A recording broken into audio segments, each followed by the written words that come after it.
ఈరోజు మనము వ్యాసగద్దె అనే ఒక అద్భుతమైన ప్రదేశంకి వచ్చాము. ఈ వ్యాసగద్దె నైమిసారణ్యంలో ఉంది. ఇక్కడ మనకు సౌనకాది మహర్షులు 88,000 మంది ఇక్కడ యజ్ఞం చేసినటువంటి ఆ యాగశాల మొట్టమొదటిసారిగా మనం ఇక్కడ చూస్తాము. ఆ మహర్షులను చూస్తూ ఉంటేనే మనకి వేదవ్యాస యొక్క యజ్ఞశాలలో ఆయన కూర్చొని ఆ యజ్ఞకుండం దగ్గర అందరూ కూడా ఊహించుకోండి, 88,000 మంది మహర్షులు ఈ నైమిసారణ్యంలో యజ్ఞాలు చేసి ఈ రోజు వరకు మన సంస్కృతి సంప్రదాయాలు ఏవైతే ఉన్నాయో అవన్నీ కూడా మనకు అందించేందుకు నిలిపేందుకు ప్రయత్నం చేశారు. తర్వాత ఇక్కడ మనకు వేదవ్యాస గద్దె ఉంది. ఈ గద్దెలో మనకు వ్యాసుడు మహాభారతాన్ని లిఖిస్తూ ఉంటే చెబుతూ ఉంటే వినాయకుడు మనకు రాస్తూ మనం ఎన్నో పురాణాల్లో చదువుకున్నాము. వేదవ్యాసుడు చెప్తూ ఉంటే వినాయకుడు రాసినట్టుగా మనకి ఉంది. ఆ అద్భుతమైనటువంటి ప్రదేశాన్ని మీ అందరికీ కూడా చూపించాలని ఒక చిన్న ప్రయత్నం చేస్తున్నాను. ఇక్కడ చూడండి వ్యాసగద్ది, అది ఎంత అద్భుతంగా ఉందో చూడండి. అదేవిధంగా ఇక్కడ వ్యాసుని కుమారుడైనటువంటి సుఖ మహర్షి ఇందులో ఉంటారు. వీళ్ళు మాత్రమే కాకుండా ఇక్కడ మనకు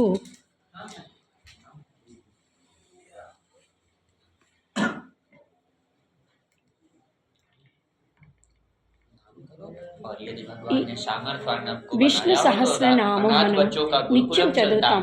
మార్గశిర మాసంలో విష్ణు సహస్రం అనేది ఇక్కడ కూర్చొని మేము చదివే మహా అదృష్టం మాకు భగవంతుడు కల్పించాడు. ఇది విష్ణు సహస్రము వేదవ్యాసుడు మిగిలిన మునులందరికీ కూడా చెప్పినటువంటి ప్రదేశము. ఇక్కడ నుంచి మనం ఇక్కడ రాధాకృష్ణ మందిరం ఉంటుంది. తర్వాత ఇక్కడ శవన మహర్షి కూడా మనకు తెలుసు. సుకన్య, ఆ రాజు కుమార్తె, అవన్నీ ఆ కథలు మీరు చదివి ఉంటారు. లేకపోతే ఈ శవన ముని తాలూకా కథ మీరు చదివి ఈయన్ని మనం చూడగలిగిన అదృష్టం పొందినందుకు మనం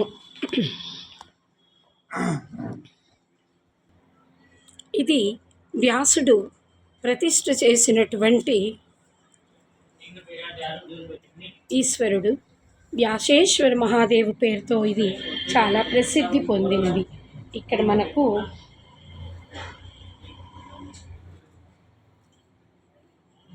ఆంజనేయ స్వామి, అలాగే వ్యాసుడు ప్రతిష్ఠించినటువంటి ఈ శివలింగం కూడా మనకు దర్శనమిస్తాయి. ఇక్కడ మనకు మహాలక్ష్మి నారాయణులు ఇద్దరికీ ఇష్టమైనటువంటి ఉసిరి చెట్టు ఇక్కడ ఉంది, ప్రతిష్ఠ చేశారు. ఇక్కడ మేము కూర్చొని విష్ణు సహస్రం చదివాము. చదువుతూ ఉంటే మా ఒళ్ళో ఉసిరికాయలు పడ్డాయి. ఎంతో అదృష్టం, ఆ లక్ష్మీదేవి కృప ఉన్నది అని మేము భావించాము. ఇక్కడ లోకనాథ ఋషి ఇక్కడ తపస్సు చేసుకునేవారు అని చెప్తారు. ఇంకా ఒక అద్భుతమైన విషయం ఏమిటంటే వేదవ్యాసుడి ద్వారా జైమిని మునికి చెప్పినటువంటి, మనకు తెలుసు కదా, 4 శిష్యులకి ఇచ్చి అతను పంపించాడు 4 దిక్కులకి అని, ఆ కథలో లాగా ఇక్కడ జైమిని ఋషికి అప్పగించాడు. ఇక్కడ ఉన్నటువంటి ఆ వృక్షం కనిపిస్తోంది కదా, ఇది 5,099 సంవత్సరాల ప్రాచీనమైనటువంటి ప్రాకృతికంగా ఋషులందరూ తపస్సులు చేసుకునేటటువంటి అక్షయ వట వృక్షం.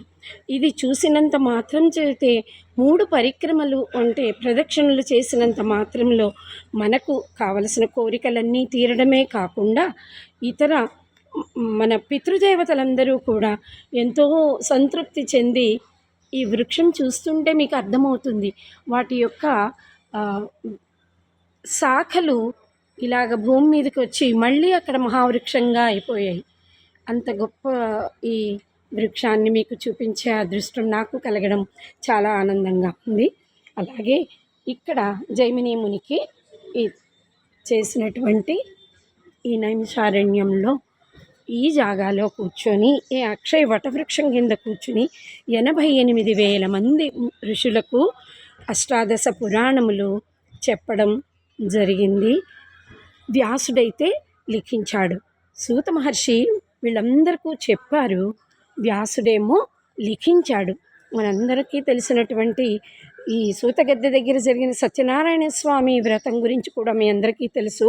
మొట్టమొదటిసారిగా చారిత్రక ప్రసిద్ధమైన ఈ పౌరాణిక సత్యనారాయణ స్వామి మందిరము ఇక్కడ చెప్పబడినది. ఆ కథ చెప్పబడడం, చేయించబడడం, వ్రత విధానం అన్నీ కూడా తెలుసుకున్నటువంటి ఈ ప్రదేశం సత్యనారాయణ స్వామి వారిని మీ ఎదురుగుండా ఉన్నారు. ఇవన్నీ కూడా మీకు చూపించగలగడం ఎంతో నాకు ఆనందం కలుగుతూ ఉంటుంది. ఇక్కడ మహా అద్భుతమైనటువంటి లక్ష్మీ నృసింహస్వామి భగవంతుడి యొక్క ప్రాచీన మందిరము ఇక్కడ ఉన్నది. ఇక్కడ మనకు బయట ఉత్సవ విగ్రహం కింద స్వామిని ఈ విధంగా చూపించారు. మనం లోపలికి వెళ్ళినట్లయితే ఆ లోపల మనకు